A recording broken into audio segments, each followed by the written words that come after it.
Hey guys, in this video I will show you how to configure screens and screen schemes in Jira.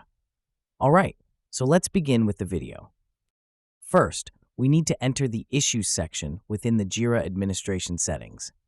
Go to top right and click on Settings. From this menu, select Work Items. Here, navigate to Screens, where we'll be setting up our new screen.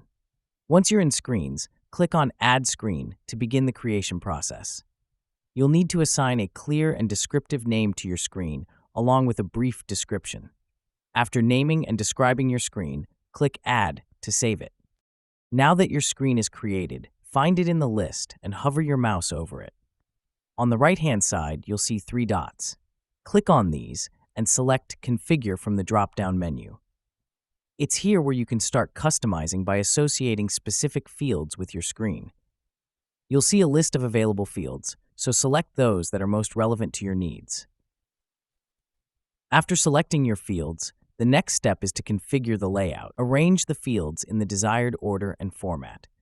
Moving forward, let's talk about screen schemes. Head over to the Screen Schemes section. Schemes allow us to associate multiple screens with specific issue operations like create, edit, or view. To create a new screen scheme, click on Add Screen Scheme. Similar to when we created the screen, you'll need to provide a descriptive name and a brief description for the screen scheme. Once you've filled out the name and description, you'll need to select a default screen from the drop-down.